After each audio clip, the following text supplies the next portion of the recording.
ഈ story നിങ്ങൾക്കിഷ്ടപ്പെട്ടാൽ subscribe ചെയ്യുക. 142.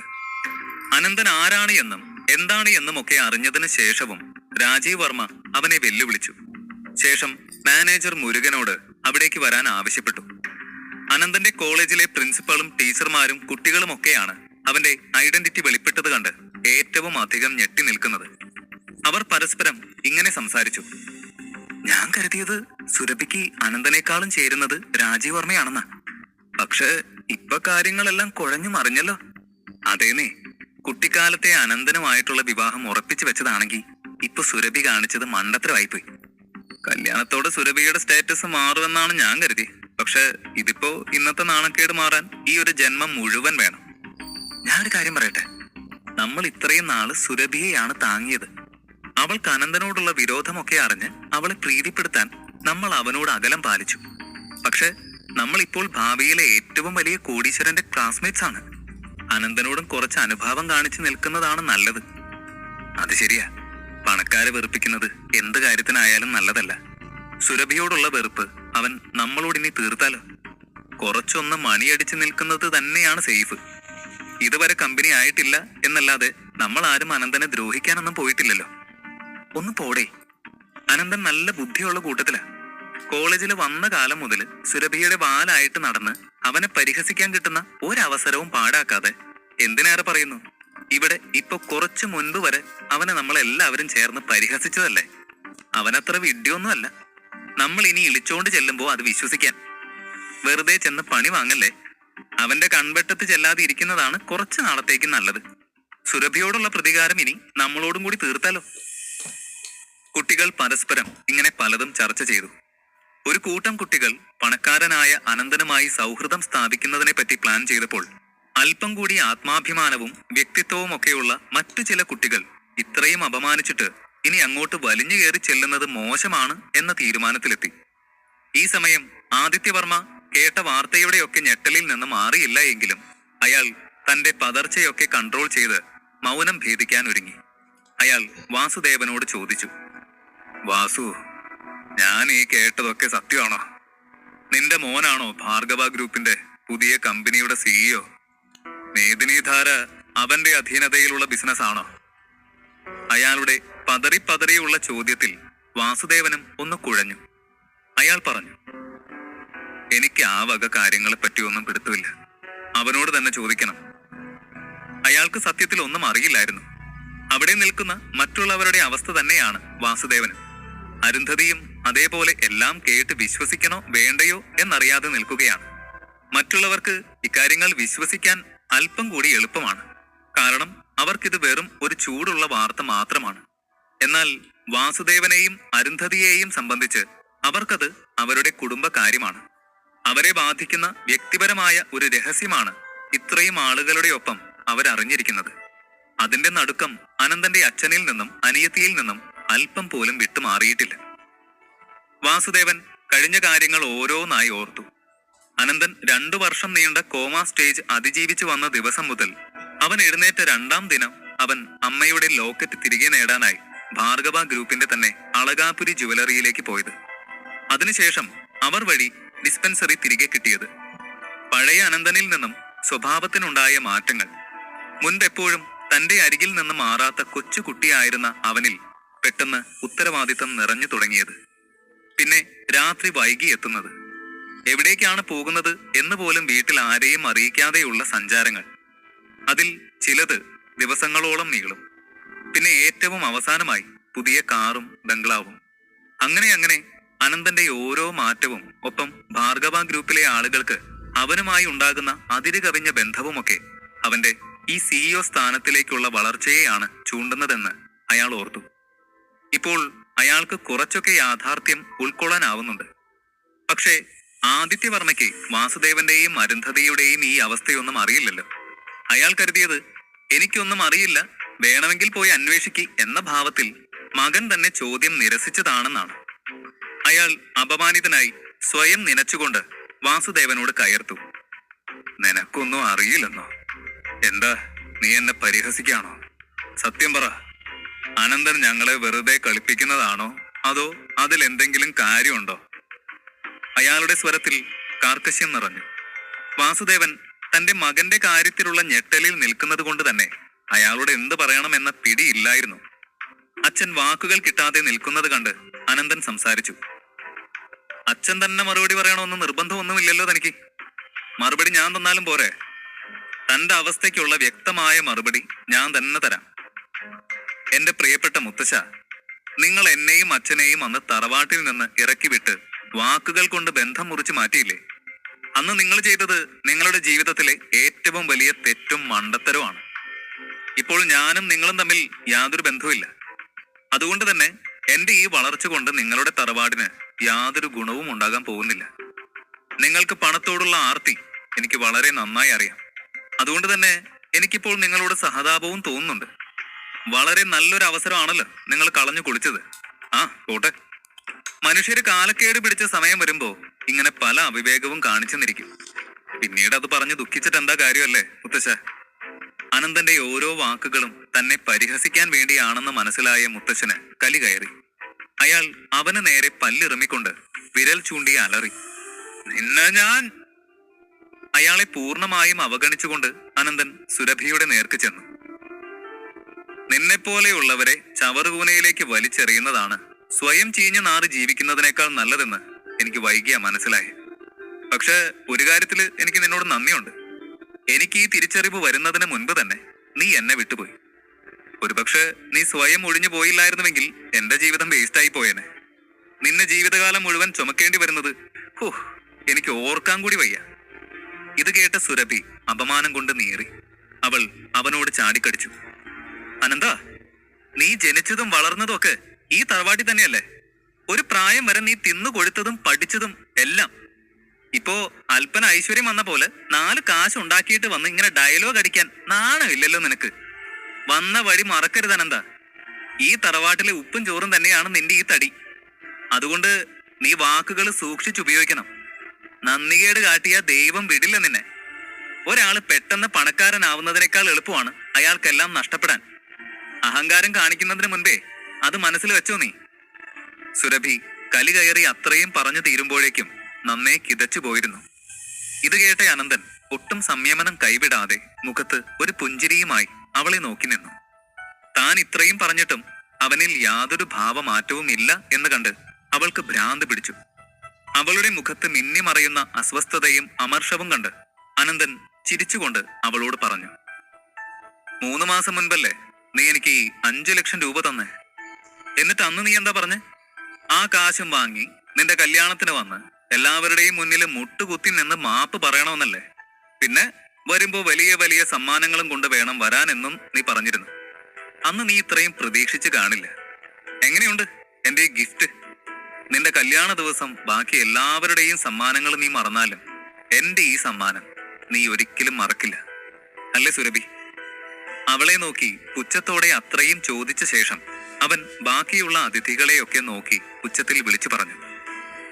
നിങ്ങളെല്ലാവരും ഇപ്പോ നേരിട്ട് കണ്ടതാണല്ലോ. ഞാനും എന്റെ കുടുംബവും തമ്മിൽ അഗ്നിയും ജലവും പോലെയുള്ള ബന്ധമാണ്. ഞാനിവിടെ ഇവരുടെ സൽക്കാരം നേടാൻ വേണ്ടി വന്നതുമല്ല. ഇവരുടെ കല്യാണത്തിന് വരാൻ മാത്രമുള്ള സൗഹൃദപരമായ ബന്ധവും ഇന്ന് ഞങ്ങൾക്കിടയിലില്ല. രാവിലെ തന്നെ ഇവിടെ നിന്നും ആളുകൾ വന്ന് എന്നെ ഇങ്ങോട്ടേക്ക് കൂട്ടിക്കൊണ്ട് വന്നതാണ്. ഞാനിനി ഇവിടെ നിൽക്കുന്നതിൽ അർത്ഥമില്ല. അല്ല, എനിക്ക് ഇവരുടെ കല്യാണം കണ്ട് നിൽക്കണമെന്ന ആഗ്രഹമില്ല. ഇവിടെ അടുത്ത് ഒരു ഹോട്ടലിൽ എന്റെയും എന്റെ അനിയത്തിയുടെയും ഈ വിജയം ആഘോഷിക്കാൻ ഒരു പാർട്ടി അറേഞ്ച് ചെയ്തിട്ടുണ്ട്. അതുകൊണ്ട് ഞാൻ ഇറങ്ങുക. എന്റെ ഫ്രണ്ട്സ് ആയിട്ടുള്ളവർക്ക് അവിടേക്ക് വരാൻ യാതൊരു വിലക്കുമില്ല. അനന്തൻ തന്റെ കോളേജിലെ കുട്ടികളെ നോക്കി പറഞ്ഞു.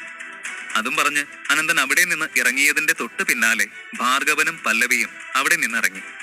ഇത് കണ്ട് മാളവിക നന്ദഗോപാലും എഴുന്നേറ്റു. ഈ കല്യാണം കണ്ടു നിന്നിട്ട് എനിക്കും വലിയ ഗുണമൊന്നും ഉണ്ടെന്ന് തോന്നുന്നില്ല. ഞാനും അനന്തന്റെ ഒപ്പം പോവാ. ഒന്നുമില്ലെങ്കിൽ എന്റെ ഈ ആരോഗ്യത്തിന് കാരണം അവന്റെ ചികിത്സ തന്നെയല്ലേ? അപ്പോ ഞാൻ പങ്കെടുക്കേണ്ടത് അവന്റെ സക്സസ് പാർട്ടിയിലാണ്. അതാണ് അതിന്റെ ശരി. എന്നാ ഞാൻ ഇറങ്ങട്ടെ. അത്രയും പറഞ്ഞ് മാളവികയും അനന്തന്റെ പാർട്ടിക്ക് പോകാനായി ഇറങ്ങി. ഇത് കണ്ട് മറ്റു അതിഥികളും വല്ലാതെ ആശയക്കുഴപ്പത്തിലായി. എല്ലാവരും പരസ്പരം നോക്കി പലതും ചർച്ച ചെയ്തു. ആത്മബന്ധത്തിന്റെ പുറത്ത് കല്യാണം കൂടാൻ വന്നവർ അവിടെ വളരെ കുറവാണ്. പകരം ആദിത്യവർമ്മയുടെയും രാജീവ് വർമ്മയുടെയും പ്രീതി പിടിച്ചു പറ്റാൻ വേണ്ടിയാണ് മിക്കവരും വിലപിടിപ്പുള്ള ഗിഫ്റ്റുകളുമായി വന്നത്. അതിനു പകരം നാഷണൽ ഹോസ്പിറ്റലിൽ ചെല്ലുമ്പോഴുള്ള VIP ട്രീറ്റ്മെന്റ്, അതുപോലെ ബിസിനസ്സിൽ വർമ്മ ഗ്രൂപ്പിന്റെ പിന്തുണ, അങ്ങനെ പലതും അവർ തിരിച്ചും പ്രതീക്ഷിക്കുന്നുണ്ട്. എന്നാൽ ഇപ്പോൾ ഭാർഗവ ഗ്രൂപ്പും ഒപ്പം അവിടുത്തെ പ്രധാന അതിഥിയായ മാളവിക നന്ദഗോപാലുമൊക്കെ അനന്തനെയാണ് സപ്പോർട്ട് ചെയ്യുന്നത് എന്ന് കണ്ട അവരെല്ലാം അനന്തന്റെ വശത്തേക്ക് ചായാനുള്ള ഭാവമാണ്. അവനാണ് കൂട്ടത്തിൽ ശക്തനെന്ന് അവർക്കെല്ലാം ബോധ്യമായത് തന്നെ കാരണം. ഓരോരുത്തരായി ആദിത്യവർമ്മയോട് യാത്ര പറഞ്ഞു തുടങ്ങി. അത് പിന്നെ ഞാൻ ജസ്റ്റ് ഒന്ന് തല കാണിച്ചിട്ട് പോവാന്ന് കരുതി വന്നതാ. ഇന്ന് എനിക്ക് ഒഴിവാക്കാൻ പറ്റാത്ത ഒരു അത്യാവശ്യമുണ്ട്. പിന്നെ അങ്ങ് വിളിച്ച എങ്ങനെ ഒഴിവാക്കാന്ന് കരുതി വന്നതാണ് ഞാൻ. എന്നാ ശരി, ഇറങ്ങട്ടെ. എനിക്കും ഇപ്പൊ കമ്പനിന്ന് ഒരു എമർജൻസി കോള് വന്നു. ഞാനും അങ്ങോട്ട് ഇറങ്ങുവാ. താൻ ഇറങ്ങുവാണെങ്കിൽ എന്നെയും കൂടെ ഡ്രോപ്പ് ചെയ്തേക്ക്. എനിക്കാണെങ്കിൽ ഇവിടുന്ന് ബിയറൊക്കെ ഒരുപാട് കഴിച്ചിട്ടാണെന്ന് തോന്നുന്നു. ഡ്രൈവ് ചെയ്യാനൊന്നും തീരെ വയ്യ. ഞാൻ നേരത്തെ വന്നിട്ട് വൈഫിന്റെ അമ്മയെ ഒന്ന് ഹോസ്പിറ്റലിൽ കാണിക്കണമെന്ന് പറഞ്ഞിരിക്കുക. എനിക്കും പോണമായിരുന്നു. അത്രയ്ക്ക് തിരക്കുള്ളത് കൊണ്ടാണ്. ആദിത്യവർമ്മ തമ്പുരാൻ ഒന്നും വിചാരിക്കരുത്. ഇങ്ങനെ ഓരോരോ എക്സ്ക്യൂസ് പറഞ്ഞും പറയാതെയും ഓരോരുത്തരായി അവിടെ നിന്നിറങ്ങി. ആളും ആരവവുമായി നടത്താനിരുന്ന പേരക്കുട്ടിയുടെ കല്യാണം ഇങ്ങനെ ആളൊഴിഞ്ഞ രീതിയിൽ നടത്തേണ്ടി വരുന്നത് കണ്ട് ആദിത്യവർമ്മ തകർന്നു. അധ്യായം 143. താൻ ആർഭാടമായിട്ട് നാടൊട്ടുക്ക് വിളിച്ച് നടത്താൻ ആഗ്രഹിച്ച പേരക്കുട്ടിയുടെ കല്യാണത്തിന് ഇങ്ങനെ ഒരു തിരിച്ചടി ആദിത്യവർമ്മ പ്രതീക്ഷിച്ചില്ല. തന്റെ പണം കണ്ട് ഒപ്പം നിന്നവരൊക്കെ ഇപ്പോൾ തന്നേക്കാൾ പണം മറ്റൊരുവന്റെ കയ്യിൽ ഇരിക്കുന്നത് കണ്ട് അവന്റെ അരികിലേക്ക് ചാഞ്ഞിരിക്കുന്നു. അതും താൻ ഏറ്റവും വെറുക്കുന്ന തന്റെ മകന്റെയും കൊച്ചുമകന്റെയും മുന്നിലാണ് താൻ ഇപ്പോൾ പരാജയപ്പെട്ടിരിക്കുന്നത്. അതുകൂടി ഓർത്തപ്പോൾ അയാൾക്ക് താങ്ങാൻ കഴിഞ്ഞില്ല. ഇനി അങ്ങോട്ട് തന്നെയും തന്റെ കുടുംബത്തെയും പരിഹസിക്കുക മാത്രമാവും ജനങ്ങൾ ചെയ്യുക. ഇന്നുവരെ കിട്ടിയിരുന്ന ആദരവും ബഹുമാനവും ഇനി വെറും സങ്കല്പം മാത്രം. ആദിത്യവർമ്മ നെഞ്ചു നീറി തല കുമ്പിട്ട് ആ കല്യാണ വേദിയിൽ നിന്നു. അനന്തൻ ആ വേദി വിട്ടു പോയിരുന്നില്ല. എല്ലാവരും അനന്തന്റെ ഒപ്പം നടക്കുന്നത് കണ്ട് രാജീവ് വർമ്മ ദേഷ്യം സഹിക്കവയ്യാതെ ഒരു ഗ്ലാസ് എടുത്ത് അനന്തന് നേർക്കെറിഞ്ഞു. ആ ഗ്ലാസ് വാതിലിൽ തട്ടി പൊട്ടിച്ചിതറുമ്പോൾ അനന്തൻ ചില്ല് തന്റെ ദേഹത്ത് കൊള്ളാതെ അതിവിദഗ്ധമായി ഒഴിഞ്ഞു മാറി. അനന്താ, നിക്കടവിടെ. രാജീവ് വർമ്മയുടെ സ്വരം കേട്ട് അനന്തൻ തിരിഞ്ഞ് ഒരു പുരികമുയർത്തി അവനെ നോക്കി. എന്നിട്ട് പുച്ഛത്തോടെ രാജീവിനോട് ചോദിച്ചു, ഇത്രയൊക്കെ ആയതിനു ശേഷവും നിനക്ക് ഞാൻ ഇവിടെ ഇനിയും നിൽക്കണം എന്നാഗ്രഹോ? കൊള്ളാലോ. അനന്തന്റെ സ്വരത്തിലെ പരിഹാസം കേട്ട രാജീവിന്റെ ഞരമ്പുകൾ വലിഞ്ഞു മുറുകി. അവൻ പല്ലിറുമിക്കൊണ്ട് ചോദിച്ചു, നിന്നോടുള്ള സ്നേഹം കൊണ്ടൊന്നും അല്ല നിൽക്കാൻ പറഞ്ഞത്. രാജീവ് പറഞ്ഞത് കേട്ട് അനന്തൻ വീണ്ടും പുരികമുയർത്തി അവനെ നോക്കി. നീ എങ്ങനെയാണ് മേദിനിധാര തയ്യാറാക്കിയത്? അതൊരു സാധാരണ വെള്ളമല്ല എന്നെനിക്കറിയാം. ഈ ഭൂമിയുടെ സകല ഔഷധ ഗുണങ്ങളും ആവാഹിച്ചെടുത്തുകൊണ്ട് സൃഷ്ടിച്ചതാണ് എന്നൊക്കെയല്ലേ അതിന്റെ പരസ്യത്തിൽ പറയുന്നത്. എന്താ അതിന്റെ രഹസ്യം? രാജീവ് ഒരു ചോദ്യം ചെയ്യലിന്റെ ഭാവത്തിലാണ് ചോദിച്ചത്. രാജീവിന്റെ ചോദ്യം കേട്ട് അവിടെ നിന്നവരൊക്കെയും അത് ശരിയാണല്ലോ എന്ന മട്ടിൽ അനന്തന്റെ ഉത്തരം കാത്തുനിന്നു. എല്ലാവർക്കും അതറിയാൻ നല്ല ആഗ്രഹമുണ്ടായിരുന്നു. പ്രത്യേകിച്ച് അനന്തന്റെ പ്രായം. അതെല്ലാവർക്കും ഒരു അത്ഭുതം തന്നെയായിരുന്നു. ഈ ചെറുപ്രായത്തിൽ ഇത്തരം ഔഷധക്കൂട്ടുകൾ അവൻ എവിടെ നിന്നാണ് പഠിച്ചത് എന്നായിരുന്നു എല്ലാവരുടെയും അതിശയം. രാജീവ് ചോദിച്ചതിന് ഒരു മറുപടി പറയാതെ പകരം അനന്തൻ തിരിച്ച് അവനെ ചോദ്യം ചെയ്തു. നിനക്ക് അതറിഞ്ഞിട്ട് എന്താ കാര്യം? എന്തെങ്കിലും ആവശ്യമുണ്ടോ? ഇത് കേട്ട രാജീവ് അവനോട് വളരെയധികം ദേഷ്യത്തോടെ ഷൗട്ട് ചെയ്തു. നീ ആരെ കണ്ടിട്ടാണടാ ഈ അഹങ്കാരം കാണിക്കുന്നത്? നിന്റെ അച്ഛൻ ഒരു സാധാരണ ഡോക്ടർ തന്നെയല്ലേ, അല്ലാതെ ശാസ്ത്രജ്ഞനൊന്നും അല്ലല്ലോ. നിന്നെ ഏതായാലും നിന്റെ അച്ഛൻ സഹായിച്ചിട്ടില്ല. പിന്നെ നിനക്ക് എത്ര വയസ്സുണ്ട്? എന്റെ പ്രായം തന്നെയല്ലേ നീയും. ഞാൻ ആയുർവേദ ഗ്രന്ഥങ്ങൾ വായിച്ചു പഠിച്ച് രോഗികളെ ചികിത്സിക്കാൻ തുടങ്ങിയ സമയത്ത് നീ അക്ഷരമാല പഠിക്കുന്നേ ഉള്ളൂ. എന്റെ അറിവിൽ നിനക്കൊരു പനിയുടെ മരുന്ന് പോലും ഉണ്ടാക്കാൻ അറിയില്ല. നീ ഇത്രയും വലിയൊരു ഔഷധം സ്വയം തയ്യാറാക്കി എന്ന് പറയുമ്പോൾ അതിലെനിക്ക് അല്പം വിശ്വാസക്കുറവുണ്ട്. ഞങ്ങളുടെ കുടുംബത്തിൽ നിന്ന് മോഷ്ടിച്ച ഏതെങ്കിലും ആയുർവേദ ഗ്രന്ഥങ്ങളിൽ നിന്നും നീ ചോർത്തിയെടുത്ത കൂട്ടാണോ ഈ പ്രൊഡക്റ്റിൽ നീ ഉപയോഗിച്ചിരിക്കുന്നത് എന്ന് എനിക്കറിയില്ലല്ലോ. എങ്ങനെ വിശ്വസിക്കും? രാജീവിന്റെ ചോദ്യം കേട്ട് എല്ലാവരും ഒന്ന് ഞെട്ടി. അവന്റെ ചോദ്യം ഇനി അനന്തന് ഇഷ്ടമായില്ലെങ്കിൽ എന്താവും അവന്റെ പ്രതികരണം എന്നറിയാൻ ഏവരും ഉറ്റുനോക്കി നിന്നു. അനന്തൻ പക്ഷേ ഒട്ടും ദേഷ്യമില്ലാതെ മിതമായ സ്വരത്തിൽ അതിന് മറുപടി പറഞ്ഞു. ആഹാ, നീ തൊട്ടിലിൽ കിടന്നപ്പോഴേ പഠിച്ചു തുടങ്ങിയത് ആയുർവേദവും കളരിയും അക്ഷരമാലയും മാത്രമല്ല, നിന്റെ മുത്തശ്ശന്റെ കുരുട്ടുബുദ്ധിയും കൂടിയാണ് അല്ലേ? പക്ഷെ ആ കുരുട്ടുബുദ്ധി നീ എന്നോട് എടുക്കണ്ട. അത്രയ്ക്ക് വിശ്വാസമില്ലെങ്കിൽ, അതായത് നിങ്ങളുടെ റെസിപ്പി മോഷ്ടിച്ചുകൊണ്ടാണ് ഞാനിപ്പോൾ മരുന്നുണ്ടാക്കി വിൽക്കുന്നത് എന്ന സ്റ്റേറ്റ്മെന്റിൽ നീ ഉറച്ചു നിൽക്കുന്നുണ്ടെങ്കിൽ മേദിനി ധാരയുടെ കൂട്ട് എന്താണെന്ന് നീ തന്നെ പറ. അല്ലെങ്കിൽ വേണ്ട. എന്തായാലും നിന്റെ തറവാട്ടിലെ ഗ്രന്ഥം ആവുമ്പോ നിനക്കറിയില്ലെങ്കിലും ആർക്കെങ്കിലും ഒക്കെ ആ ഔഷധക്കൂട്ട് അറിയാമായിരിക്കുമല്ലോ. അറിയാവുന്ന ആർക്ക് വേണമെങ്കിലും മുന്നോട്ട് വരാം. ഇനി അഥവാ ആർക്കും അറിയില്ല എങ്കിലും തറവാട്ടിലെ കാരണവരായ ആദിത്യവർമ്മ തമ്പുരാന് തീർച്ചയായും അറിയാമായിരിക്കും. ഇത് വെറും ഒരു വെല്ലുവിളിയല്ല. ഇനി അഥവാ ആരെങ്കിലും മേദിനിധാര എന്ന ഔഷധത്തിന്റെ കൂട്ട് എന്റെ സ്വന്തമല്ല എന്ന് തെളിയിക്കുകയാണെങ്കിൽ ഞാൻ ഇവിടെ വെച്ച് സ്വയം എന്റെ ജീവൻ ഒടുക്കും. നിങ്ങൾക്ക് എന്റെ നാശം കാണാനല്ലേ ആഗ്രഹം? ഇത്രയും നല്ലൊരു അവസരം വേറെ കിട്ടില്ല.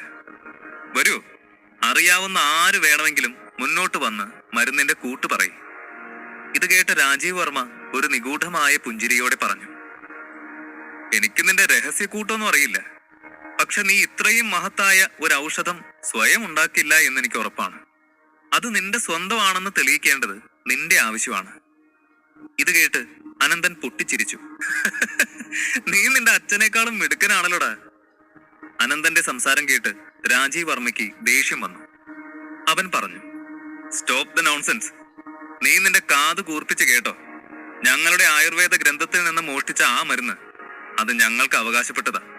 മര്യാദയ്ക്ക് അതിന്റെ അവകാശം ഞങ്ങൾക്ക് വിട്ടു തന്നോ? ഇല്ലെങ്കിൽ നിന്നെയും നിന്റെ കുടുംബത്തെയും ജീവിക്കാൻ വിടില്ല ഞങ്ങള്. ആഹാ, എന്താണാവോ ചെയ്യാൻ ഉദ്ദേശിക്കുന്നത്? നിനക്ക് കല്യാണ ദിവസം തന്നെ ഇത്രയും നാണം കെട്ടിട്ടും മതിയായില്ലേ? പോകാൻ ഇറങ്ങിയ എന്നെ തിരിച്ചു വിളിച്ച് വീണ്ടും എന്തിനാ? അനന്തൻ അവന്റെ മീശ തടവിക്കൊണ്ട് ചോദിച്ചു. അനന്തൻ സത്യത്തിൽ അവരുടെയൊക്കെ അവസ്ഥ കണ്ട് ആസ്വദിക്കുകയാണ്. തന്നെ ഏറ്റവും കൂടുതൽ ദ്രോഹിച്ചിട്ടുള്ള തന്റെ സ്വന്തം കുടുംബക്കാരോട് അവന് തീർത്താൽ തീരാത്ത പകയുണ്ട്. എന്നാൽ അവരെ ഒറ്റയടിക്ക് കൊല്ലാനുള്ള തരം പകയല്ല അവനിലുള്ളത്. അനന്തന്റെ ശക്തികൾ അനുസരിച്ച് അവൻ ഒരു തെളിവും അവശേഷിപ്പിക്കാതെ അവരെയെല്ലാം ഈ ഭൂമിയിൽ നിന്ന് തുടച്ചു നീക്കാൻ കഴിയും. എന്നാൽ അവൻ അതല്ല വേണ്ടത്. അവരെ ഇങ്ങനെ ഇഞ്ചിഞ്ചായി അഭിമാനക്ഷതം ഏൽപ്പിച്ചുകൊണ്ട് നീറി നീറി തന്റെ മുന്നിൽ നിന്ന് അവരുരുകുന്നത് തന്നെയാണ് അവൻ കാണാൻ ആഗ്രഹിച്ചത്. അതുകൊണ്ടാണ് അനന്തന് രാജീവ് എത്ര ദേഷ്യപ്പെട്ടിട്ടും തിരിച്ചു ദേഷ്യം തോന്നാത്തത്. സത്യത്തിൽ അവരുടെ നിസ്സഹായതയും നിരാശയും കലർന്ന ദേഷ്യം അവനിൽ സന്തോഷമാണ് ഉണ്ടാക്കുന്നത്. അനന്തന്റെ മുഖഭാവത്തിൽ നിന്ന് ഇക്കാര്യം രാജീവിനും മനസ്സിലായി. അത് അവനിൽ കൂടുതൽ ദേഷ്യമാണ് ഉണ്ടാക്കിയത്. ഞാൻ ഈ കല്യാണ മണ്ഡപത്തിൽ ഉള്ളിടത്തോളം നിനക്ക് ഇവിടെ നിന്ന് രക്ഷപ്പെടാൻ പറ്റില്ല അനന്ത. അഥവാ നിനക്ക് പോണമെന്നുണ്ടെങ്കിൽ നീ ഞാൻ ചോദിച്ചതിന് മറുപടി തരണം. മേദിനിധാര എങ്ങനെയാണ് ഉണ്ടാക്കുന്നത്? നിനക്ക് ആ രഹസ്യക്കൂട്ട് ആരാണ് പറഞ്ഞു തന്നത്? ഈ ചോദ്യങ്ങൾക്ക് മറുപടി പറയാതെ നിനക്ക് ഇവിടെ നിന്നൊരു രക്ഷയില്ല അനന്ത. പിന്നെ നീ ഇവിടെ എന്തെങ്കിലും അതിക്രമം കാണിക്കാൻ കൂടി കച്ച കെട്ടിയാണ് വന്നിരിക്കുന്നതെങ്കിൽ ഇവിടെ നിന്നോട് എതിർക്കാൻ ഞാൻ മാത്രമല്ല, എന്റെ ചില ഫ്രണ്ട്സ് കൂടിയുണ്ട്. അവരും കൈകെട്ടിയിരിക്കില്ല. രാജീവ് അത് പറഞ്ഞപ്പോൾ തന്നെ ആരെയാണ് അവൻ ഉദ്ദേശിക്കുന്നതെന്ന് അവിടെയുള്ള ഭൂരിഭാഗം പേർക്കും മനസ്സിലായി. രാജീവിന്റെ ഭീഷണി കണ്ട് ഭാർഗവൻ മുതലാളി ചാടി എഴുന്നേറ്റു. മിസ്റ്റർ രാജീവ് വർമ്മ, ഞാൻ നിങ്ങളോടൊരു തവണ പറഞ്ഞു, ഞങ്ങളുടെ സിഇഒയെ അപമാനിക്കുകയോ ആളിന്റെ മേൽ കുതിര കയറുകയോ ചെയ്യുന്നത് ഞങ്ങൾക്ക് കണ്ടു നിൽക്കാൻ പറ്റില്ല. നിങ്ങൾ ഇതിന് വലിയ വില കൊടുക്കേണ്ടി വരും. ഭാർഗവൻ പറഞ്ഞത് കേട്ട് രാജീവ് വെറുതെ ചിരിച്ചു. ഭാർഗവൻ മുതലാളിയെ സപ്പോർട്ട് ചെയ്തുകൊണ്ട് അവിടെ നിന്നവരിൽ പലരും അനന്തന് വേണ്ടി വാദിക്കുന്നുണ്ട്. അവരുടെയൊക്കെ ഉദ്ദേശം അനന്തനെ പ്രീതിപ്പെടുത്തി നേട്ടങ്ങൾ കൊയ്യുകയാണ്. അനന്തൻ ഒരു മാന്യനാണെന്നും മേദിനിധാര രാജീവിന്റെ സ്വന്തമാണെങ്കിൽ അത് തെളിയിക്കേണ്ടത് രാജീവിന്റെ മാത്രം ഉത്തരവാദിത്തമാണെന്നുമൊക്കെ സദസ്യരുടെ ഇടയിൽ നിന്നും ആരൊക്കെയോ വിളിച്ചു പറഞ്ഞുകൊണ്ടിരുന്നു. രാജീവ് എല്ലാം കേട്ട് മൗനമായി നിന്നിട്ട് ഭാർഗവൻ മുതലാളിക്ക് മാത്രം മറുപടി കൊടുത്തു. ഭാർഗവൻ സാറൊന്ന് സമാധാനിക്ക്. നിങ്ങളുടെ മേദിനിധാര എപ്പോ വേണമെങ്കിലും അനന്തന്റെ കൈവിട്ടു പോകാം. നിങ്ങൾക്ക് ആ ബിസിനസ് പിന്നീട് ഒരുപക്ഷെ ഞങ്ങളുമായി തന്നെ തുടരേണ്ടി വരും. അതുകൊണ്ട് അല്പം ക്ഷമിക്കു സാർ. അത്രയും പറഞ്ഞ് രാജീവ് വർമ്മ ഓഡിറ്റോറിയത്തിന്റെ ഒരു വശത്തേക്ക് നോക്കി കൈവീശി. രാജീവ് വർമ്മയുടെ സിഗ്നൽ കിട്ടിയതും കുറച്ചു ഗുണ്ടകൾ അതിവേഗം മുന്നോട്ട് വന്നു. അവരെ ഓരോരുത്തരെയും കണ്ടാൽ ഭയം തോന്നും വിധം മുഖത്ത് മുറിവും പോറലുമൊക്കെ ഉണ്ടായിരുന്നു. അടിപിടികൾക്ക് പോകാറുള്ളതിന്റെ ലക്ഷണമായിട്ട് വെട്ടിന്റെയും കുത്തിന്റെയും ഒക്കെ പാടുകൾ അവരുടെ മുഖത്തുണ്ടായിരുന്നു. ആ നാട്ടിലെ അറിയപ്പെടുന്ന ചട്ടമ്പികളായിരുന്നു അവർ. അവരുടെ കൂട്ടത്തിലെ തലമൂത്ത ചട്ടമ്പി എല്ലാവരും കേൾക്കെ അലറി പറഞ്ഞു. ഞങ്ങളുടെ കൈ കൊണ്ട് ചാവാൻ ആഗ്രഹമില്ലാത്തവരൊക്കെ ഇവിടെ നിന്ന് മാറിനട. അയാളുടെ ശബ്ദത്തിലെ കടുപ്പം കണ്ടതും എല്ലാവരും ഭയന്ന് ഒരു വശത്തേക്ക് മാറി. കല്യാണത്തിന് മാന്യന്മാരെ ക്ഷണിച്ചു വരുത്തിയിട്ട് ഇതുപോലെയുള്ള ചട്ടമ്പികൾ വന്ന് തങ്ങളെ വിരട്ടുന്നത് കണ്ട് അവർക്കെല്ലാം ഒരുപോലെ അമർഷം തോന്നി. വർമ്മ ഗ്രൂപ്പ് എപ്പോഴാ ഇങ്ങനെയുള്ള ചീപ്പായ വടികൾ ഉപയോഗിച്ചു തുടങ്ങിയത്? നാണമില്ലാതായോ? ജയിക്കാൻ വേണ്ടി ഇങ്ങനെ മനുഷ്യർ തരം താഴരുത്. അതെ അതെ, ക്ഷണിച്ചു വരുത്തി അപമാനിക്കുന്നോ? ആളുകൾ അവരെ ചോദ്യം ചെയ്തു.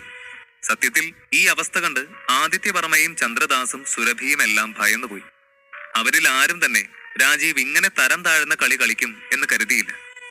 ഇത്രയും കരുത്തുറ്റ യോദ്ധാവായ അവന് എന്തിനാണ് ഇതുപോലെയുള്ള കവല ചട്ടമ്പികളുടെ സഹായം എന്ന് പോലും അവർ ചിന്തിച്ചു. ക്ഷണിച്ചു വരുത്തിയ അതിഥികൾ തങ്ങളുടെ നേരെ വിരൽ ചൂണ്ടുന്നത് കണ്ട ചന്ദ്രദാസ് വർമ്മ രാജീവിനോട് ചോദിച്ചു, മോനെ, നീ ഇതെന്താ ഈ കാണിച്ചു വെച്ചിരിക്കുന്നെ? ഇങ്ങനെ ഐശ്വര്യമുള്ള ഒരു ചടങ്ങിന് നീ ഗുണ്ടകള്, അതും ഇങ്ങനെയുള്ള കവല ചട്ടമ്പികളെയും കൊണ്ടാണോ വന്നിരിക്കുന്നത്? അച്ഛന്റെ ചോദ്യം കേട്ട രാജീവ് പൊട്ടിത്തെറിച്ചു. അവൻ ദേഷ്യത്തോടെ അച്ഛനോട് പറഞ്ഞു, അച്ഛ, എന്താ എങ്ങനെയാ എന്നൊന്നും എനിക്ക് ഇപ്പൊ ചിന്തിക്കാൻ പറ്റില്ല. എനിക്ക് ഇവനെ നശിപ്പിക്കണം. ഇന്ന് ഇവൻ എന്റെ കയ്യിൽ നിന്ന് രക്ഷപ്പെടില്ല. അത് മാത്രമല്ല, മേദിനി ധാരയുടെ സകല അവകാശവും എനിക്ക് ലഭിക്കണം. അതിനു വേണ്ടി ഞാൻ എന്തും ചെയ്യും. ഇവന്റെ മുന്നിൽ എനിക്ക് തോറ്റു കൊടുക്കാൻ പറ്റില്ല. ശേഷം അവൻ അതിഥികളോടായി പറഞ്ഞു, ഞാനിവിടെ ക്ഷണിച്ചു വരുത്തി എല്ലാവരോടും ക്ഷമ പറയുന്നു. പക്ഷെ ഞാൻ ഒരിക്കലും നിങ്ങൾക്ക് ഉപദ്രവം ഏൽപ്പിക്കാൻ വേണ്ടിയല്ല ഈ ചട്ടമ്പികളെ വരുത്തിയത്. എനിക്കിതേ നിവൃത്തിയുള്ളൂ. നിങ്ങളിൽ സ്വന്തം ജീവന് വില കൽപ്പിക്കുന്നവരുണ്ടെങ്കിൽ സുരക്ഷിതമായ സ്ഥലത്തേക്ക് മാറാം. അതുപോലെ സ്വന്തം ജീവൻ ത്യജിച്ചും അനന്തനെ സപ്പോർട്ട് ചെയ്യുന്നവർക്ക് അതുമാകാം. എല്ലാം നിങ്ങളുടെ ഇഷ്ടം. എനിക്ക് അത്രേ പറയാനുള്ളൂ. വന്ന ചട്ടമ്പികൾ അവരുടെ ജോലി നോക്കട്ടെ. രാജീവ് പറഞ്ഞത് കേട്ട് എല്ലാവരും അവരവരുടെ സുരക്ഷിതത്വം ഉറപ്പിച്ചു. ആരും അനന്തന് വേണ്ടി ശബ്ദമുയർത്താൻ പിന്നീട് വന്നില്ല.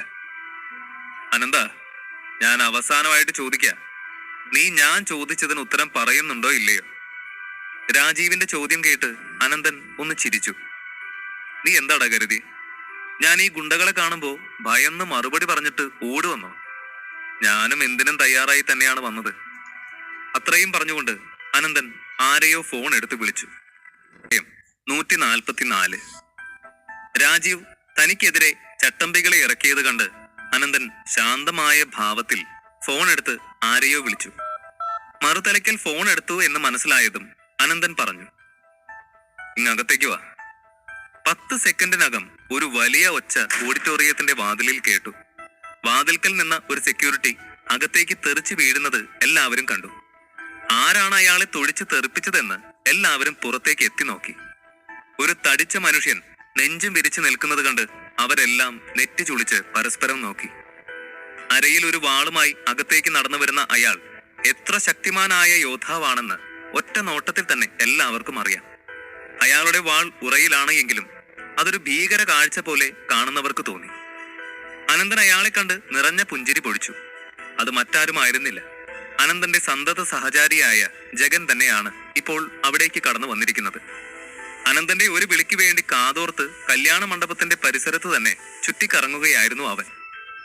അകത്തേക്ക് കയറി വന്നതും ജഗൻ വളരെയധികം ദേഷ്യത്തോടെ അലറി, ആരാടാ എന്റെ സഹോദരനെ തൊടാൻ ധൈര്യം കാണിച്ചേ? ആർക്കാടാ എന്റെ കൈ കിടന്ന് മരിക്കാൻ കൊതിയുള്ളത്? ഇന്ന് ഈ കതിർ മണ്ഡപത്തില് ചോരപ്പുഴി ഒഴുകുമെന്ന് ഞാൻ നിങ്ങൾക്ക് ഉറപ്പു തരാം. ആർക്കാണോ എന്റെ അനന്തൻ റോയുടെ ദേഹത്ത് കൈവെക്കേണ്ടത് അവൻ മുന്നോട്ട് വാ. പേടിച്ചു നിൽക്കാതെ വാടാ. അതും പറഞ്ഞ് ജഗൻ തന്റെ ഉറയിലെ വാളിന്റെ പിടിയിൽ പിടിമുറുക്കി അവിടെ കൂടി നിന്ന ജനങ്ങളെ എല്ലാവരെയും മാറി മാറി തുറിച്ചു നോക്കി. ശേഷം അനന്തന്റെ അടുത്തേക്ക് നടന്നു വന്ന് അനന്തന്റെ എതിർവശത്ത് നിൽക്കുന്ന രാജീവ് വർമ്മയെ അടിമുടി ഒന്ന് നോക്കി. ഈ കഴുതയ്ക്കാണോ അനന്തൻ ബ്രോയെ തകർക്കേണ്ടത്? ആളുകൾ എല്ലാവരും അന്താളിച്ചു നിൽക്കുകയാണ്.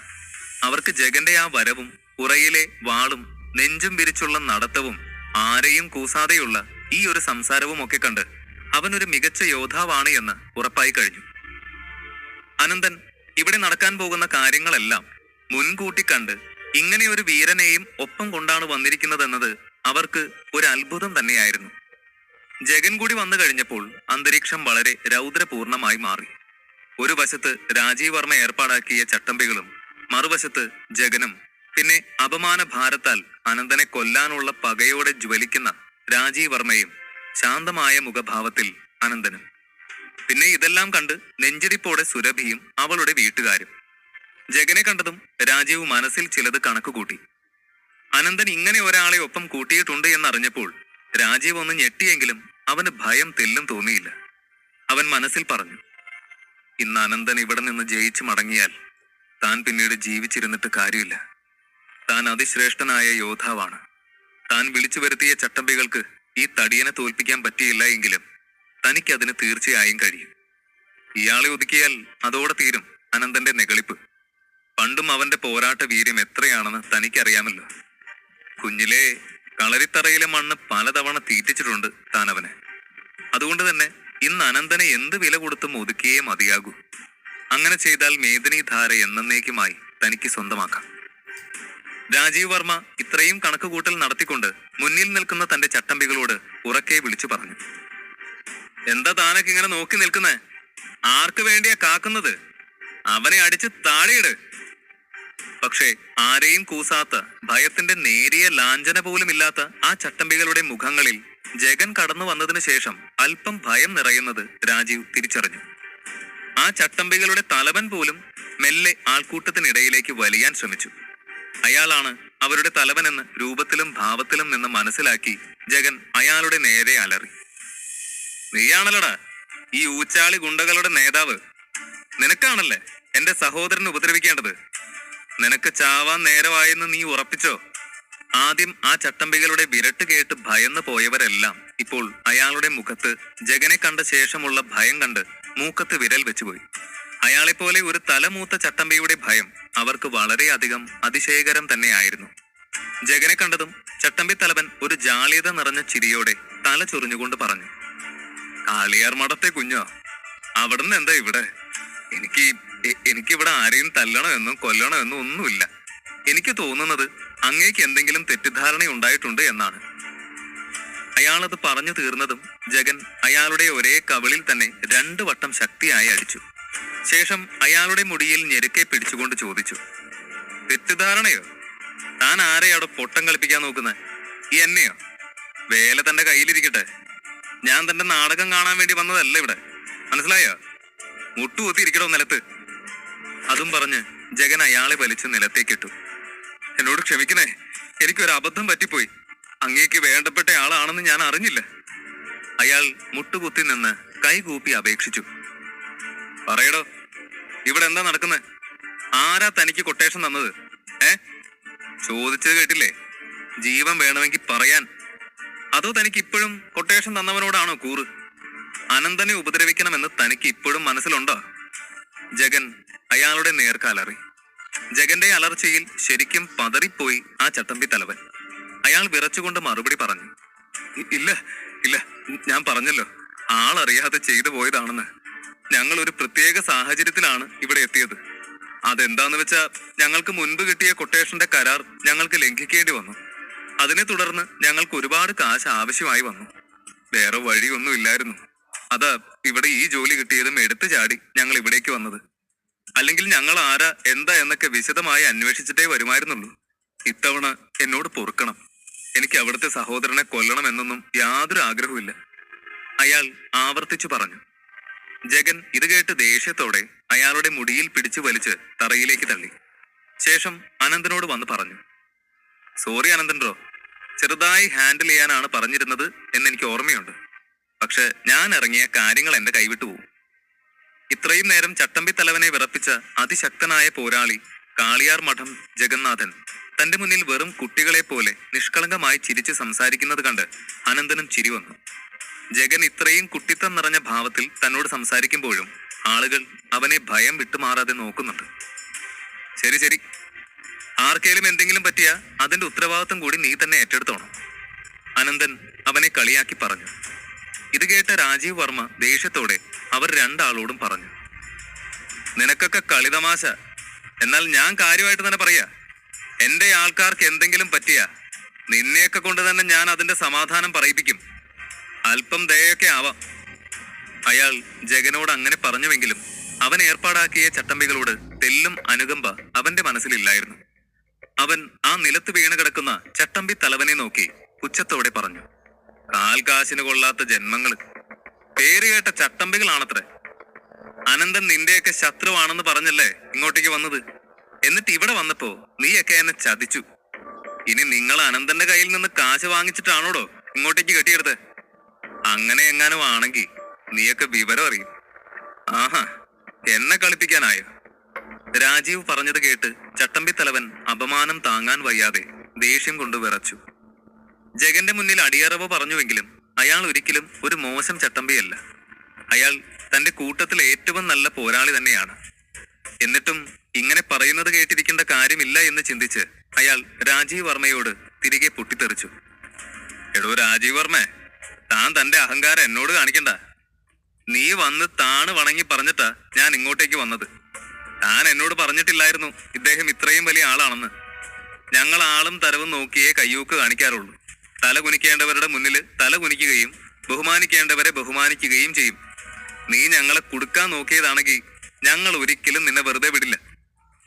അയാളുടെ ഭാവമാറ്റം കണ്ട് രാജീവ് വർമ്മ ഒന്ന് പതറി. അവൻ കരുതിയത് കാശ് വാങ്ങിച്ചു പോയതുകൊണ്ട് തന്റെ ആട്ടും തുപ്പും എല്ലാം അയാൾ സഹിക്കുമെന്നായിരുന്നു. ഇതെല്ലാം കണ്ട് ഒരു വയസ്സനായ മനുഷ്യൻ എഴുന്നേറ്റ് വന്ന് ദേഷ്യത്തോടെ പറഞ്ഞു, ഇവിടെ ഇത് എന്തൊക്കെ കോലാഹലങ്ങളാ നടക്കുന്നേ? പവിത്രമായ ഒരു വിവാഹം നടക്കേണ്ടിടത്ത് ഇങ്ങനെയുള്ള കോപ്രായങ്ങൾ കാണിച്ചു കൂട്ടാൻ നാണമില്ലേ നിങ്ങൾക്ക്? ഇവിടെ രാജീവ് വർമ്മയ്ക്കും അവന്റെ കുടുംബത്തിനും ഒരു അന്തസ്സുണ്ട്. നിങ്ങൾ ചട്ടമ്പികൾ കയറി ഇറങ്ങി അതിന് കളങ്കം വരുത്തരുത്. അയാളുടെ ശബ്ദത്തിലെ ശൗര്യം കണ്ട് എല്ലാവരും അയാൾ ആരാണ് എന്ന് നോക്കി. അയാൾ ഒരു സാധാരണക്കാരനല്ല എന്ന് 100% എല്ലാവർക്കും ഉറപ്പാണ്. ആ വൃദ്ധനെ കണ്ടതും രാജീവ് വർമ്മ ബഹുമാനത്തോടെ ഒന്ന് വണങ്ങി. അയാളുടെ വരവോടെ അവന്റെ മുഖം തെളിഞ്ഞു. നമസ്കാരം ഗുരുനാഥ, അങ്ങയെ മാത്രമേ എനിക്കിപ്പോ ആശ്രയിക്കാൻ പറ്റൂ. രാജീവിന്റെ വാക്കുകൾ കേട്ട അയാൾ ശാന്തമായ സ്വരത്തിൽ പറഞ്ഞു, സമാധാനമായിട്ടിരിക്കുക രാജീവ്. ഞാൻ നിന്റെ ഗുരുനാഥനല്ലേ. എന്നിലും വലിയൊരു ആശ്രയം നിനക്ക് എങ്ങും കിട്ടില്ല. പക്ഷേ എപ്പോഴും ഇങ്ങനെ എന്നെ ആശ്രയിക്കുന്നതും നന്നല്ല മോനെ. നിന്റെ സ്വന്തം ഗ്രാമത്തിലെ ഒരു ചെറിയ പ്രശ്നം നിനക്ക് സ്വയം പരിഹരിക്കാൻ പറ്റിയില്ലെങ്കിൽ പിന്നെ നീ എങ്ങനെയാണ് ലോകം മുഴുവൻ വെട്ടിപ്പിടിക്കുക? ഞാൻ നിന്നിൽ നിന്ന് ഇങ്ങനെ ഒരു സമീപനം ആയിരുന്നില്ല പ്രതീക്ഷിച്ചത്. നീ എന്നെ ഒരുപാട് നിരാശനാക്കി കളഞ്ഞു രാജീവേ. അയാൾ പറഞ്ഞത് കേട്ട് രാജീവിന്റെ മുഖം മങ്ങി. അവൻ അല്പനേരത്തെ മൗനത്തിന് ശേഷം തലയാട്ടി. അതെ ഗുരുനാഥ, എനിക്ക് അങ്ങ് പറയുന്നത് മനസ്സിലാവുന്നുണ്ട്. എന്നോട് ക്ഷമിക്കണം. രാജീവ് വർമ്മ ഇപ്പോൾ തന്റെ ഗുരുനാഥനും കൂടി ഒപ്പമുള്ളതിന്റെ ധൈര്യത്തിൽ വളരെയധികം ആത്മവിശ്വാസം വീണ്ടെടുത്തിരിക്കുകയാണ്. ഇതെല്ലാം കണ്ട് രാജീവ് വർമ്മയെ നേരിട്ടറിയാവുന്നവരൊക്കെ അത്ഭുതത്തോടെ നോക്കി. നോക്കിക്കേ, മഹാഗുരു ആചാര്യൻ പത്മനാഭൻ തന്നെ നേരിട്ട് വന്നിരിക്കുകയാണ് രാജീവിന്റെ സഹായത്തിന്. ഇനി അയാളെ അനന്തനെന്നല്ല ആർക്കും തോൽപ്പിക്കാൻ പറ്റില്ല. ആചാര്യൻ പത്മനാഭൻ നേരിട്ട് വരുമെന്ന് ഞാൻ തീരെ പ്രതീക്ഷിച്ചില്ല. അനന്തൻ മാത്രമല്ല, അവന്റെ ഒപ്പമുള്ള കാളിയാർ മഠം യോദ്ധാവും ഒക്കെ ഇപ്പൊ നിലംപരിശാകും. ഈ മഹാഗുരു പത്മനാഭൻ ഒറ്റ ഒരാളുടെ ട്രെയിനിങ് കൊണ്ടാണ് രാജീവ് വർമ്മ ഇത്രയും വലിയൊരു വീര യോദ്ധാവായി മാറിയത്. രാജീവ് വർമ്മ തന്റെ വിവാഹ ദിവസമായിട്ട് അടിപിടിക്കൊന്നും ഇറങ്ങണ്ട എന്ന് കരുതിയാവും ചട്ടമ്പികളെ കൂട്ടിയെ. പക്ഷെ ആളിന്റെ കളരിപ്പയറ്റ് നിങ്ങൾ കണ്ടിട്ടുണ്ടോ? ആചാര്യൻ ഉപേന്ദ്ര ശർമ്മന് തുല്യമാണ് രാജീവ് വർമ്മയുടെ കഴിവ്. ഓരോരുത്തരായി പറഞ്ഞു. ആചാര്യൻ പത്മനാഭൻ അനന്തനെ ആപാത ചൂടം നോക്കി കണ്ണാലെ ഒഴിഞ്ഞു. അനന്തനും അയാൾക്ക് മുന്നിൽ എന്തിനും തയ്യാറായി നിൽക്കുകയാണ്.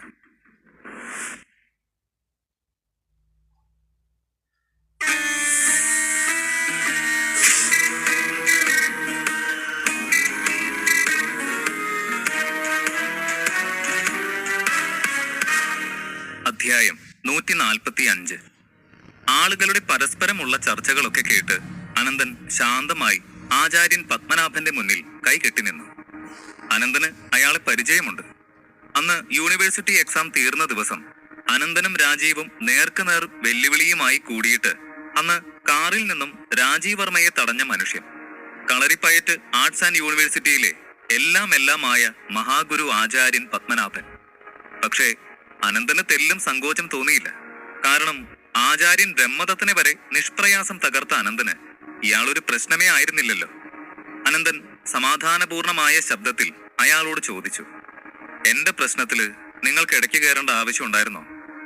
അനന്തൻ അത് ചോദിച്ചതും അയാൾ ഗൗരവം നിറഞ്ഞ സ്വരത്തിൽ അവനോട് സംസാരിച്ചു.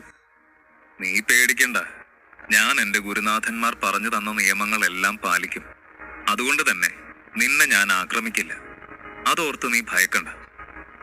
അയാളുടെ പുച്ഛം നിറഞ്ഞ സംസാരം കേട്ട അനന്തന് ശരിക്കും ദേഷ്യം വന്നു.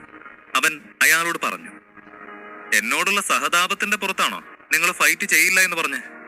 അതോ സ്വന്തം ജീവനിൽ ഭയന്നിട്ടോ? അവന്റെ ചോദ്യം കേട്ട് അയാൾ ഒന്ന് പകച്ചു. അനന്തനെ പോലെ ഒരു യുവാവ്, അതും കോളേജ് സ്റ്റുഡന്റ് മാത്രമായ ഒരു യുവാവ്, ആ യുവാവിൽ നിന്നും ഇങ്ങനെ ഒരു ധൈര്യം അയാൾ സ്വപ്നത്തിൽ പോലും പ്രതീക്ഷിച്ചിരുന്നില്ല. അനന്തൻ തന്റെ ഗുരുവിനോട് പറയുന്ന ധിക്കാരം കണ്ട് രാജീവ് വർമ്മ പറഞ്ഞു, അനന്ത, ഇവിടെ പ്രശ്നം നമ്മൾ രണ്ടുപേര് തമ്മിലാ. അപ്പൊ നീ എന്റെ ഗുരുനാഥനോട് പോരിന് ചെല്ലാതെ എന്റെ നേർക്കുവാ. അത്രയും പറഞ്ഞുകൊണ്ട് രാജീവ് താൻ നിൽക്കുന്ന വിവാഹ മണ്ഡപത്തിന്റെ തട്ടിൽ നിന്നും ഉയർന്നു ചാടി താഴെ നിൽക്കുന്ന അനന്തന്റെ മുന്നിലെത്തി. ഞാനിവിടെ ഇല്ലാതിരുന്ന സമയത്ത് നീ പലതവണ എന്റെ അച്ഛനെയും എന്റെ ഭാര്യയാകാൻ പോകുന്നവളെയും അവളുടെ അമ്മയെയും ഒക്കെ ശല്യം ചെയ്തുവെന്ന് ഞാൻ അറിഞ്ഞതാ. അന്ന് അതിനെല്ലാം നിനക്ക് ധൈര്യം വന്നത് ഞാനിവിടെ ഇല്ലാതിരുന്നത് കൊണ്ട് മാത്രമാവും അല്ലേ? എന്താ ഇപ്പൊ നീ വിറച്ചു പോയോ? അന്നത്തെ വീരശൂര പരാക്രമിയായ അനന്തൻ വർമ്മ എവിടെ പോയി? എന്താ ഞാൻ നേരിട്ട് വന്നപ്പോ നിന്റെ ധൈര്യം ചോർന്നു പോയോ? രാജീവ് വർമ്മയുടെ അഹങ്കാരത്തോടെയുള്ള ചോദ്യം കേട്ട് അനന്തൻ അവനെ നോക്കി പുരികമുയർത്തി. അവൻ രാജീവിനോട് തിരികെ ചോദിച്ചു, എനിക്ക് ധൈര്യക്കുറവൊന്നുമില്ല. പക്ഷെ നിനക്ക് എന്നോട് ഒറ്റയ്ക്ക് മുട്ടാനുള്ള ധൈര്യമുണ്ടോ? അതോ നിന്റെ ഗുരുനാഥന്റെ പിൻബലത്തിലുള്ള ധൈര്യമാണോ ഇത്? അല്ല, ഇത്രയും നേരം ഇങ്ങനെ ഒരു ആവേശം ഞാൻ കണ്ടില്ല, അതുകൊണ്ട് ചോദിച്ചതാ. അനന്തൻ പറഞ്ഞു, എനിക്ക് ധൈര്യം ഉണ്ടോ ഇല്ലയോ എന്ന് നീ ഇപ്പൊ മനസ്സിലാക്കും. ജീവൻ തിരിച്ചു കിട്ടാൻ വേണ്ടി നീ എന്നോട് അപേക്ഷിക്കും. ഒടുവിൽ മേദിനി ധാരയുടെ രഹസ്യക്കൂട്ട് ഞങ്ങൾക്ക് കൈമാറിയിട്ട് നീ ജീവനം കൊണ്ട് ഓടും. കാണണോ? രാജീവ് അനന്തനെ പറ്റി ചെറിയൊരു ധാരണയോടെ തന്നെയാണ് അവനെ വെല്ലുവിളിച്ചത്. പണ്ട് തന്നോടൊപ്പം തറവാട്ടിൽ വളർന്ന അനന്തൻ ഒട്ടും ധൈര്യമില്ലാത്തവനായിരുന്നു. അവൻ തന്റെ കൂടെ ഫൈറ്റ് ചെയ്യാൻ പേടിയുള്ളവനായിരുന്നു. പക്ഷേ ഇപ്പോൾ അനന്തൻ സേതുവിനെ ചവിട്ടി വീഴ്ത്തിയതും മഹിയെ തല്ലി ആശുപത്രിയിലാക്കിയതും അതുപോലെ ഹർഷന്റെ മുഖം അടിച്ചിളക്കിയതുമൊക്കെ രാജീവ് കേട്ടറിഞ്ഞിട്ടുണ്ട്. അതുകൊണ്ട് തന്നെ അവൻ അനന്തന്റെ മാറ്റത്തിനൊപ്പം തയ്യാറെടുത്തു തന്നെയാണ് അവനെ വെല്ലുവിളിച്ചിരിക്കുന്നത്. പക്ഷേ രാജീവിന് അപ്പോഴും അനന്തനെ തോൽപ്പിക്കാൻ കഴിയുമെന്ന് പൂർണ്ണ വിശ്വാസമുണ്ടായിരുന്നു. ചെറിയ രീതിയിൽ ഫൈറ്റ് ചെയ്യുന്ന ഹർഷനെയോ മഹിയെയോ തല്ലി തോൽപ്പിച്ചതും ഓർക്കാപ്പുറത്ത് സേതുവിനെ ചവിട്ടി താഴെയിട്ടതുമൊക്കെ അല്പം ആരോഗ്യമുള്ള ആർക്കും കഴിയുന്ന കാര്യങ്ങളാണ്. എന്നാൽ കുഞ്ഞിലേ മുതൽ കളരി വിദ്യകൾ പയറ്റിത്തെളിഞ്ഞ തന്നോട് എതിർക്കാൻ അനന്തന് വളരെയധികം പ്രയാസമാകും. അവനെക്കൊണ്ട് അത് സാധിക്കില്ല എന്നവൻ ഉറച്ചു വിശ്വസിച്ചു. അനന്തന്റെ ഈ പെട്ടെന്നുള്ള ആരോഗ്യത്തിന്റെ മാറ്റം അവൻ മേദിനീധാര കുടിച്ചത് കൊണ്ടാണ് എന്നും അത് പക്ഷേ തന്നോടും ആചാര്യൻ പത്മനാഭനോടും പിടിച്ചു നിൽക്കാൻ മാത്രമൊന്നും ഉണ്ടാവില്ല എന്നുമുള്ള ചിന്തകൾ അവന്റെ ധൈര്യം കൂട്ടി. അനന്തൻ മുന്നോട്ട് വന്ന് എല്ലാവരും കേൾക്കെ സധൈര്യം വിളിച്ചു പറഞ്ഞു, രാജീവ് വർമ്മ, നിനക്കിന്ന് ഈ വിവാഹ വേഷത്തിൽ തന്നെ സ്വർഗം പോകണമെന്ന ആഗ്രഹമുണ്ടെന്ന് തോന്നുന്നു. അതല്ലേ നീ ഞാനുമായ ഒരു അംഗത്തിന് ഇത്രയും ധൃതി കാണിക്കുന്നത്? ആ, മനുഷ്യന്മാർക്ക് മരണസമയം അടുക്കുമ്പോ ഇങ്ങനെ പല ബുദ്ധിമോശങ്ങളും തോന്നുമെന്ന് ഞാനും കേട്ടിട്ടുണ്ട്. അനന്തൻ പറഞ്ഞത് കേട്ട് രാജീവ് വർമ്മയുടെ രക്തം തിളച്ചു. ഈ സമയം വാസുദേവനും അരുന്ധതിയും വളരെയധികം ഭയപ്പെട്ടിരുന്നു. കുട്ടിക്കാലം മുതലേ രാജീവ് അനന്തനെ കളരി പ്രാക്ടീസ് ചെയ്യുന്ന വ്യാജേന ഉപദ്രവിക്കാറുണ്ട്. അന്നൊക്കെ അനന്തന് അത് വളരെയധികം ഭയവുമായിരുന്നു. ഇന്നും അത് ആവർത്തിക്കുമെന്നാണ് അവർ കരുതിയത്. അതുകൊണ്ട് തന്നെ രാജീവുമായി ഒരു ഏറ്റുമുട്ടലിന് പോകണ്ട എന്ന് പറഞ്ഞ് അനന്തനെ തടയാൻ അവർ മുന്നോട്ട് ചെന്നു. പക്ഷേ ജഗനും പല്ലവിയും മാളവിക നന്ദഗോപാലും ചേർന്ന് അവരെ തടഞ്ഞു. അനന്തന്റെ അച്ഛനും അനിയത്തിയും പേടിക്കണ്ട. അനന്തൻ ഇത് വളരെ നിസ്സാരമാണ്. അവൻ തീർച്ചയായും രാജീവ് വർമ്മയെ തോൽപ്പിച്ചു വരും. പല്ലവിയുടെ വാക്കുകൾ കേട്ട് അരുന്ധതി അല്പം സമാധാനിച്ചു. അവൾക്കറിയാമല്ലോ ഏട്ടനിൽ ഒരുപാട് മാറ്റമുണ്ട് എന്ന്. അവൾ നേരിട്ട് കണ്ടിട്ടുള്ളതല്ലേ കോളേജിൽ വെച്ച്. അരുന്ധതി വാസുദേവനെ സമാധാനിപ്പിച്ചു. ആ വിവാഹ മണ്ഡപത്തിൽ വിശാലമായ സ്ഥലമുണ്ട്. അതിന്റെ ഒത്ത നടുവിലായി അനന്തനും രാജീവ് വർമ്മയും മുഖാമുഖം നിൽക്കുകയാണ്. രണ്ടുപേരുടെയും മുഖത്ത് പരസ്പരമുള്ള പകയും വെറുപ്പും തെളിഞ്ഞു കാണാം. ഇരുവരുടെയും നേത്രങ്ങളിൽ വൈരാഗ്യവും ക്രോധവും തെളിഞ്ഞു നിൽക്കുകയാണ്. അവരുടെ രണ്ടാളുടെയും മുഖത്ത് എതിരെ നിൽക്കുന്നവനെ തോൽപ്പിക്കുന്നതിന് പകരം കൊല്ലണമെന്ന ഭാവം. ഏതു നിമിഷവും ആക്രമണം തുടങ്ങാം. കാണികളെല്ലാവരും ശ്വാസം അടക്കി പിടിച്ചു നിന്നു. കാണികൾക്ക് ഈ പോരിന് ആവേശം കൂടും. കാരണം സാധാരണ അവർ കാണുന്നത് പയറ്റിത്തെളിഞ്ഞ മല്ലന്മാരുടെ മത്സരങ്ങളും മറ്റുമാണ്. പക്ഷേ ഇവിടെ രാജീവും അനന്തനും രണ്ടുപേരും ചെറുപ്പമാണ്. അതുപോലെ അന്നാട്ടിലെ ഏറ്റവും സമർത്ഥരായ ചെറുപ്പക്കാരും. അതുപോലെ തന്നെ ഇരുവരും ഒരേ കുടുംബം. ബന്ധം കൊണ്ട് സഹോദരന്മാർ. അവരിൽ ആരാണ് കേമൻ എന്ന് കണ്ടെത്താൻ ഇതിലും നല്ലൊരു അവസരമില്ല. അതുകൊണ്ട് തന്നെ അവർ പോര് തുടങ്ങാൻ വേണ്ടി അക്ഷമരായി കണ്ണും നട്ടിരിപ്പാണ്. അവർ പോരാടാൻ തുടങ്ങുന്നതിന് തൊട്ടു മുൻപ് സുരഭി വിളിച്ചു പറഞ്ഞു, രാജീവ്, ഒരലിവും കാണിക്കരുത് ആ ദ്രോഹിയോട്. നമ്മുടെ കല്യാണം തകർക്കാൻ നോക്കിയവനാണ്. നമ്മുടെ ജീവിതം തുലയ്ക്കുകയാണ് അവന്റെ ലക്ഷ്യം. അവനെ ഒരു പാഠം പഠിപ്പിക്കണം. അതാവും നമ്മുടെ കല്യാണത്തിന് രാജീവ് എനിക്ക് നൽകുന്ന ഏറ്റവും വിലപിടിച്ച സമ്മാനം. സുരഭിക്ക് പിന്നാലെ ആദിത്യവർമ്മയും രാജീവിന്റെ ആവേശം കൂട്ടാനായി വിളിച്ചു കൂവി. അവൻ നമ്മുടെ കുടുംബത്തിന്റെ കണ്ണിയാണെന്ന് പോലും ഓർക്കരുത് മോനെ. കുടുംബത്തിന്റെ മാനം കെടുത്താൻ ഉണ്ടായവനാണവൻ. അവനെ ഇഞ്ചിഞ്ചായി കൊല്ലണം. നീ അവന്റെ മൂത്ത ചേട്ടനാണ് രാജീവ്. അവനെ ഒരു പാഠം പഠിപ്പിക്കാനുള്ള എല്ലാ സ്വാതന്ത്ര്യവും അവകാശവും നിനക്കുണ്ട്. അവരുടെ ഇടയിൽ സുമംഗള മുത്തശ്ശിക്ക് മാത്രം നെഞ്ചുനീറി. അവരുടെ ജീവിതത്തിൽ അവരൊരുപാട് സഹിച്ചു കഴിഞ്ഞു. സ്വന്തം മകനെ ഇറക്കി വിട്ടത്, കൊച്ചുമകന്റെ ആക്സിഡന്റ്, അങ്ങനെ അവർക്ക് വാസുദേവൻ എന്ന മകനെക്കുറിച്ച് വിഷമിക്കാൻ മാത്രമേ ജീവിതത്തിൽ അവസരം ലഭിച്ചിട്ടുള്ളൂ. ഈ ഇടയ്ക്കാണ് അവരുടെ ജീവിതത്തിൽ അല്പം സന്തോഷം വന്നു തുടങ്ങിയത്. അപ്പോൾ തന്റെ ഭർത്താവും മൂത്ത മകനും ചെറുമകനും കാരണം വീണ്ടും. മുത്തശ്ശിക്ക് ഇതെല്ലാം കണ്ട് നിസ്സഹായയായി നോക്കി നിൽക്കാൻ മാത്രമേ കഴിഞ്ഞുള്ളൂ. അവർ വിഷമം താങ്ങാൻ കഴിയാതെ അവരുടെ നെഞ്ചിൽ കൈവച്ച് പറഞ്ഞു, മക്കളെ വേണ്ട, നിങ്ങൾ ഇങ്ങനെ തമ്മി തല്ലി മരിക്കല്ലേ. ആരെങ്കിലും ഒന്ന് അവരെ പിടിച്ചു മാറ്റ്. അനന്തൻ ഇത് കണ്ടൊന്ന് പതറി. പക്ഷെ രാജീവന് തെല്ലും കുലുക്കമില്ലായിരുന്നു. മുത്തശ്ശിക്ക് ഇതൊന്നും കണ്ടു നിൽക്കാൻ കഴിയില്ല എന്ന് കണ്ട് അനന്തൻ എല്ലാവരും കേൾക്കെ വിളിച്ചു പറഞ്ഞു, ആരെങ്കിലും മുത്തശ്ശിയെ അകത്തേക്ക് കൊണ്ടുപോ. അനന്തന്റെ ശ്രദ്ധ തെറ്റിയ ഈ സമയം മുതലെടുത്തുകൊണ്ട് രാജീവ് മിന്നൽ വേഗത്തിൽ അനന്തന്റെ മുഖത്തേക്ക് ആഞ്ഞൊരു പ്രഹരം നടത്തി. ആ ഹോൾ മുഴുവൻ ഒരു വലിയ ശബ്ദം കേട്ടു. എല്ലാവരും ശ്വാസം അടക്കി പിടിച്ചു നോക്കുമ്പോൾ കണ്ടത് അനന്തൻ രാജീവിന്റെ കൈ തടഞ്ഞു നിൽക്കുന്നതാണ്. രാജീവിന്റെ അതിവേഗത്തിലുള്ള ആക്രമണം മുത്തശ്ശിയോട് സംസാരിക്കുന്നതിനിടയിൽ പോലും അനന്തൻ കൃത്യമായി തടഞ്ഞു. രാജീവ് ഇത് കണ്ട് ഒട്ടും തന്നെ പതറിയില്ല. അവൻ ദേഷ്യത്തോടെ ഉറക്കെ ചോദിച്ചു, നിനക്കെന്റെ കല്യാണം തകർക്കണമല്ലടാ. എല്ലാവരുടെയും മുന്നിൽ എന്നെ നാണം കെടുത്തണം അല്ലേ എന്നുറക്കെ ചോദിച്ചുകൊണ്ട് രാജീവ് അന്തരീക്ഷത്തിലേക്ക് ഉയർന്നു ചാടി. വായുവിൽ വട്ടം ചുറ്റി അവൻ അനന്തന് നേർക്ക് ആഞ്ഞു തൊഴിച്ചു. ഇത്തവണയും അനന്തൻ നിന്നയിടത്തു നിന്നും ഒന്ന് കുതറി മാറുക പോലും ചെയ്യാതെ വെറും ഒരു കൈകൊണ്ട് അവന്റെ പ്രഹരത്തെ തടഞ്ഞു. രാജീവിന്റെ തുടരെയുള്ള ഓരോ പ്രഹരങ്ങളും കാണികളിൽ ഭീതി ജനിപ്പിക്കുന്നതായിരുന്നു. എന്നിരുന്നാലും അനന്തൻ അവയെല്ലാം ഒരു കൂസലുമില്ലാതെ നിഷ്പ്രയാസം തടഞ്ഞുകൊണ്ടിരുന്നു. അനന്തൻ ഒന്നും തിരിച്ചു ചെയ്യാത്തതിനാൽ കാണികൾക്ക് രാജീവിന്റെ ചുവടുകളോടാണ് ആരാധന തോന്നിയത്. എന്നാൽ അത്രയും ഭീകരമായ പ്രഹരങ്ങളിലും വീഴാതെ നിൽക്കുന്ന അനന്തന്റെ ശക്തിയെപ്പറ്റി ആരും ചിന്തിച്ചില്ല. അവരെല്ലാവരും രാജീവിന് വേണ്ടി ആവേശത്തോടെ കൈകളടിച്ചു. ഇതെല്ലാം കണ്ടു നിന്ന സുരഭി ഉറക്കെ വിളിച്ചു, രാജീവ്, നിന്റെ കളരിപ്പയറ്റ് തന്ത്രങ്ങളെല്ലാം വളരെ മികച്ചതാണ്. പക്ഷേ അവൻ ഒരു ചുവട് പോലും അനങ്ങുന്നില്ലല്ലോ. വേഗം അവനെ തളർത്തിയിട്. അവനെ വീഴ്ത്താൻ പാകത്തിന് എന്തെങ്കിലും ചെയ്യ് പെട്ടെന്ന്, അവൾ പറഞ്ഞു. മഹിയും ഹർഷനും ഒരേ സ്വരത്തിൽ വിളിച്ചു പറഞ്ഞു, രാജീവേട്ടാ, അവനെ വെറുതെ വിടരുത്. ഞങ്ങളെ തല്ലി കോളേജിലെ നാണം കെടുത്തിയവനാ. ഞങ്ങളുടെ അഭിമാനം ഇനി രാജീവേട്ടൻ വേണം കാക്കാൻ. കൊല്ലവനെ. ആദ്യം അവന്റെ പല്ലുകൾ ഇടിച്ചിളക്ക്, പിന്നെ താടിയല്ല്. അവന്റെ മുഖത്തിന്റെ ആകൃതി തന്നെ മാറ്റണം. അവർക്കൊക്കെ അനന്തനെ ഭയമായിരുന്നുവെങ്കിലും രാജീവിന്റെ മുന്നിൽ അനന്തൻ ഒന്നുമല്ല എന്നായിരുന്നു അവരുടെ ധാരണ. കൊച്ചുമകന്റെ പ്രകടനങ്ങൾ കണ്ട് ആദിത്യവർമ്മയുടെ മുഖത്തും നല്ല മതിപ്പുണ്ട്. അയാൾ രാജീവ് വർമ്മയുടെ മുത്തശ്ശനാണെന്നുള്ള അഭിമാനത്തോടെ തന്നെ തല ഉയർത്തി അവിടെ നിന്നു. മത്സരം തുടങ്ങിയിട്ടേ ഉള്ളുവെങ്കിലും അവരെല്ലാവരും രാജീവ് വർമ്മയുടെ വിജയം ഉറപ്പിച്ചു കഴിഞ്ഞിരുന്നു. രാജീവ് ചെറുപ്പം മുതൽ കളരിപ്പയറ്റ് പഠിക്കുന്നവനാ. പണ്ടേ അനന്തനെ കളരി പഠിക്കുന്നതിൽ നിന്ന് ഒഴിവാക്കിയത് നന്നായി. അന്ന് താൻ നല്ലൊരു ബുദ്ധിയായിരുന്നു കാണിച്ചതെന്ന് ഇപ്പോഴാണ് കാലം തെളിയിച്ചത്. രാജീവ് വർമ്മയെ അനന്തൻ തിരിച്ചൊന്നും ചെയ്യാതെ വെറുതെ തന്റെ നേർക്ക് വരുന്ന പ്രഹരങ്ങൾ തടയുന്നത് മാത്രം കണ്ട് ആദിത്യവർമ്മ മനസ്സിൽ പറഞ്ഞു. അയാൾ അനന്തൻ നിസ്സഹായനായി നിൽക്കുകയാണ് എന്ന് കണ്ട് ഊറിച്ചിരിച്ചു. രാജീവേട്ടാ, വിട്ടുകൊടുക്കല്ലേ. നമ്മുടെ കളരിപ്പയറ്റ് ആർട്സ് യൂണിവേഴ്സിറ്റിയുടെ അഭിമാനമാണ് ഏട്ടൻ. അനന്തൻ ഉറപ്പായും വീഴും. രാജീവിന്റെ യൂണിവേഴ്സിറ്റിയിൽ പഠിക്കുന്ന കുട്ടികളും ആവേശത്തോടെ വിളിച്ചു പറഞ്ഞു. രാജീവേട്ടൻ എങ്ങനെ തോൽക്കാനാ? നമ്മുടെ ഗുരുനാഥൻ ആചാര്യൻ പത്മനാഭനല്ലേ രാജീവേട്ടനും വിദ്യ പറഞ്ഞു കൊടുത്തത്. അപ്പോ ഏട്ടനും മോശമാവോ? രാജീവേട്ടനുണ്ടല്ലോ, നമ്മളെപ്പോലെ ഒന്നും അല്ല. ഏട്ടന്റെ ആത്മാവിനെ ധ്യാനത്തിലൂടെ ഉണർത്തുന്നതിന്റെ ആദ്യ ഘട്ടം കഴിഞ്ഞുവെന്നാണ് ഞാൻ കേട്ടത്. തന്റെ ശിഷ്യന്മാർ പരസ്പരം സംസാരിക്കുന്നത് കേട്ട് ഇതെല്ലാം കണ്ടുനിന്ന ആചാര്യൻ പത്മനാഭൻ അഭിമാനത്തോടെ ചിരിച്ചു. തന്റെ ശിഷ്യനായ രാജീവിന്റെ കഴിവിൽ അയാൾക്ക് പൂർണ്ണ വിശ്വാസമുണ്ടായിരുന്നു.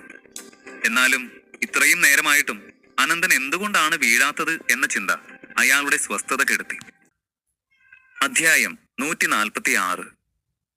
ആചാര്യൻ പത്മനാഭൻ രാജീവിന്റെയും അനന്തന്റെയും പോര് നോക്കി നിൽക്കുകയാണ്. രാജീവിന്റെ ചുവടുകളൊക്കെ കണ്ട് ശിഷ്യനിലുള്ള അഭിമാനത്തോടെ അയാൾ പറഞ്ഞു,